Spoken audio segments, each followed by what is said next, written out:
أعوذ بالله من الشيطان الرجيم بسم الله الرحمن الرحيم يوصيكم الله في أولادكم للذكر مثل حظ الأنثيين فإن كن نساء فوق اثنتين فلهن ثلثا ما ترك وإن كانت واحدة فلها النصف ولأبويه لكل واحد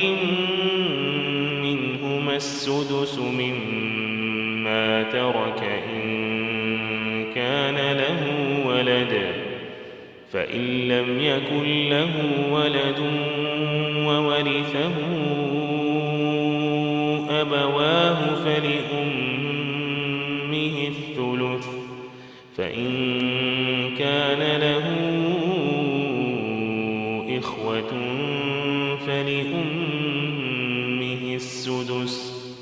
من بعد وصية يوصي بها أو دين آباؤكم وأبناؤكم لا تدرون أيهم أقرب لكم نفعا فريضة من الله